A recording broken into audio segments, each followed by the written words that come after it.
और एटलीस्ट ये ना बोलो ना कि आप अच्छे लगे हमें आप लोग, क्योंकि अब मुझे एक चीज़ का अंदाज़ा हो गया है कि जब ये बोलते हैं ना कि आप अच्छे लगे, तो शायद कहीं ना कहीं वो अच्छे लगे आप लोग, वो मेरे पेरेंट्स को तो कह के जा रहे हैं, लेकिन पीछे वो यही कह रहे हैं कि आप अच्छे लगे लेकिन आपकी बेटी अच्छी नहीं लगी।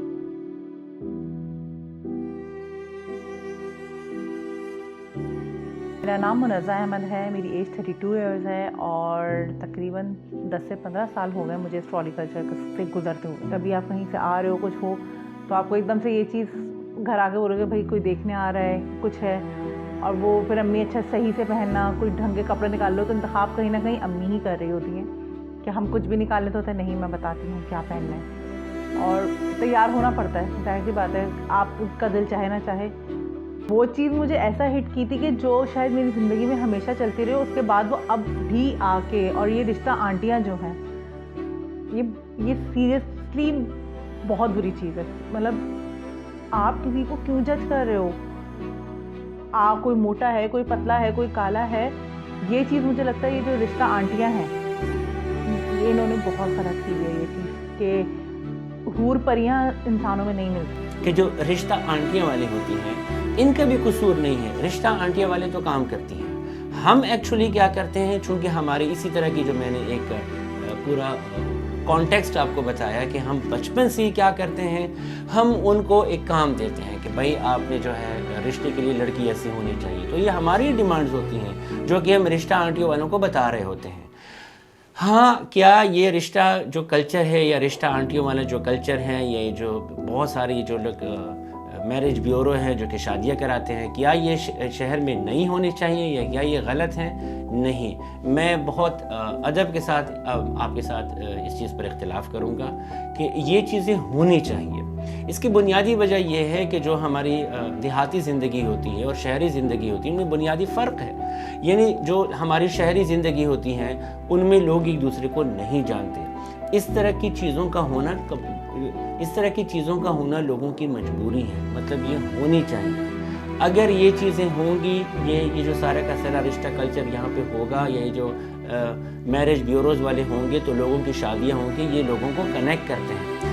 मोस्टली मैरिज ब्यूरो के थ्रू ही आते हैं, रिश्ता जो कराने वाली होती हैं या कुछ इस तरह का होता है, आते उसी के मोस्टली थ्रू हैं। और हाँ, इसका ये एक बाकायदा मुझे कहना चाहिए कि एक पूरा एक गैंग मैं वर्ड यूज़ यहाँ पे करना चाहूँगी, क्योंकि वाकई में ये एक गैंग है जो आपके पास पैसे हो ना हो, आपको एक रकम बता दी जाती है कि इतने पैसे आपने देने हैं, एडवांस दे दें, फिर हम आपको लड़का दिखाएंगे। उसके बाद रिश्ता होने के बाद आप उसको बाकी चीज़ें, मतलब मोस्टली रिश्ते वालों के ज़रिए आते हैं और ये चीज़ अजीब सी है, नहीं होनी चाहिए। अच्छा, मैरिज ब्यूरो का क्या प्रोसेस होता है और कितना अमाउंट चार्ज करते हैं? तो जनाब, प्रोसेस तो एक वो बड़ा सा, जैसे अगर आप जॉब के लिए जा रहे हो तो शायद तब इतना बड़ा आपका पोर्टफोलियो नहीं बनता है जितना बड़ा पोर्टफोलियो हमारी रिश्ता कराने वाली जो होती हैं वो भेज देती हैं। और उसके बाद उसमें आप अपना नाम भी लिखें, हाइट भी लिखें, कुछ अर्सा बचा है, वरना उसमें लिखना पड़ेगा कि आपका वेट कितना है, आपका ब्लड ग्रुप क्या है। मुझे लगता है ये भी सब आ जाएगा उसके अंदर कुछ अरसे में। मतलब इस तरह की चीज़ें होती हैं कि पूरा एक बड़ा सा फॉर्म है, और सबसे बड़ी अजियतनाक और बुरी चीज़, वो आप बैठ कर खुद भर दो। क्या है ये? आप हमने हाँ सबको बोलने कि प्लीज़ शादी कर लो, प्लीज़ शादी कर लो। किया कि पहले तो मैं अपने आप को जबर करने लगी कि अपनी मील्स छोड़ देना, चीज़ें छोड़ देना, और डाइट बहुत अजीब व गरीब तरीके से स्टार्ट की थी मैंने। मुझे लगता था कि डाइट करने का मतलब है फाका करना। जस्ट फॉर एग्जांपल, एक शादी में मैं गई हुई थी, हम फैमिली में ही थी एक शादी, वहाँ पे हमें मेरे जानने वाले मिले, हमें वो रिश्ते भी कराती थी।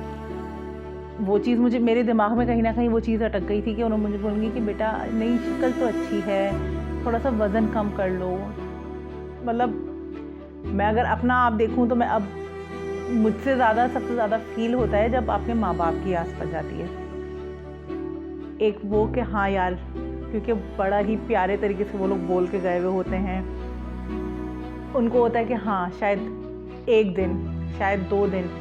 अक्सर ये मेरे साथ ये तक हुआ है कि 1 हफ्ते में हम सोच के बताते हैं, हम इस्तिखारा करके बताते हैं। ये आज बन जाना और फिर बड़ा जो एक कहते हैं ना कि वो करना कि हाँ, हम बताते हैं। मेरे छोटे भाई का रिश्ता हो गया और उसके बाद कुछ जगहों पे बड़ी अजीब सी चीज़ होने लगी कि तर्स वाली एक जो एलिमेंट होता है ना, आए हाय इसका तो अभी तक हुआ नहीं, वो एक्चुअली तर्स नहीं होता था, वो ताना होता था। और वो कभी कभार बहुत हिट करता है कि भाई कि अभी बहन बड़ी बैठी हुई है और छोटे भाई की हो गई, इसकी बनेगी क्या, इसकी सही रहेगी सबके साथ। तो ये चीज़ सुनने को मिलती है कि अभी बड़ी बहन तो बैठी हुई है और छोटे भाई की शादी ना होना किस उम्र तक टास्क एक लगता था, ख़ास तौर पे जब आपकी एज बढ़ रही हो। और ये चीज़ बड़ा अजीब सा फील होने लगता है कि आपके साथ की कज़न्स, आपके साथ की दोस्तें, सबसे ज़्यादा जब आपकी बेस्ट फ्रेंड्स, आपकी दोस्तें जो आपके करीब होती हैं, उनकी शादियां हो जाएं और उनके बच्चे भी होने लगे, तो तब आके बहुत ज़्यादा ही होता है कि यार बस हो जाए, क्योंकि फील होने लगता है। वो शायद खुद ब खुद एक अजीब सी फीलिंग आने लगती है कि यार क्यों नहीं हो रहा, क्या वजह है। तो ये बड़ा फील होती है ये चीज़। एंजाइटी ने कब हिट किया, एक्चुअली एंजाइटी ने कब हिट किया ये तो शायद मुझे भी पता नहीं चला। बड़ा बुरा हिट किया। पहले हमें लगता था कि शायद, अच्छा मज़े की बात, एंजाइटी का भी इल्ज़ाम लग गया कहीं ना कहीं वेट पे, कि वेट ज़्यादा है, वेट कम करो, इसलिए रोना आना, अकेले रहना, अपने आप को सोशलाइज बिल्कुल एंटी सोशल कर लिया था। ये हिट हुआ उस टाइम पे जब आपके साथ के लोगों की शादियां होना शुरू हो जाती हैं। क्योंकि मेरे साथ जब ये सीन हुआ था, जब मुझे पैनिक अटैक हुआ था, मैं डॉक्टर के पास गई। पहले ये मुझे तो एंजाइटी और डिप्रेशन क्या है पता ही नहीं था ना।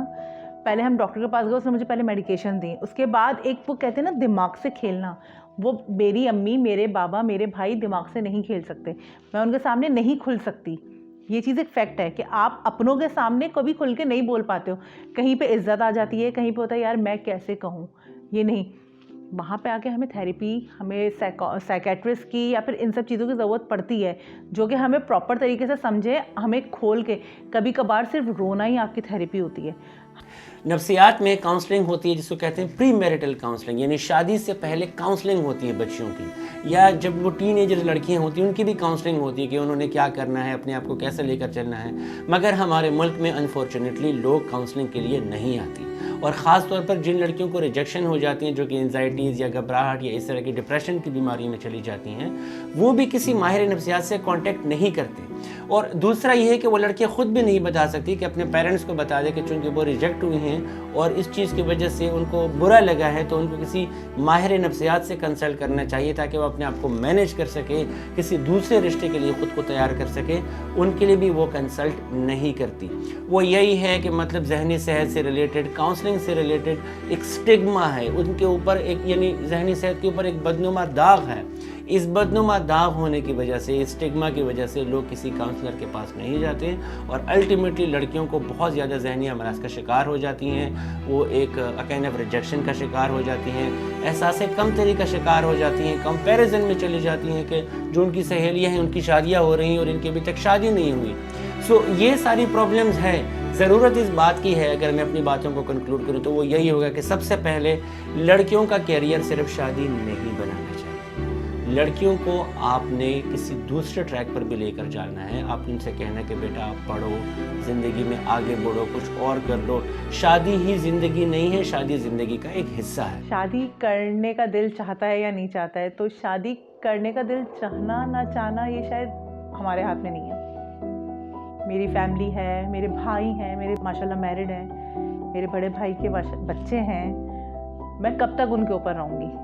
मैं चाहूँ ना चाहूँ, मैं अगर अपने आप को देखूँ, मेरी एज, मेरा वेट, 2 नेगेटिव पॉइंट मेरे साथ हैं जो कि वाकई में नेगेटिव पॉइंट्स हैं, मैं मानती हूँ। मेरी भाइयों की फैमिली सेट हो रही है, सब चीज़ें सेट हो रही हैं, मैं उनके ऊपर नहीं रह सकती। तो मैं चाहूँ या ना चाहूँ, इन दी एंड शादी अकेले ज़िंदगी नहीं गुजार सकते। इन दी एंड शादी करनी पड़ेगी, और कब करनी पड़ेगी, कौन होगा जिसको मैं पसंद आ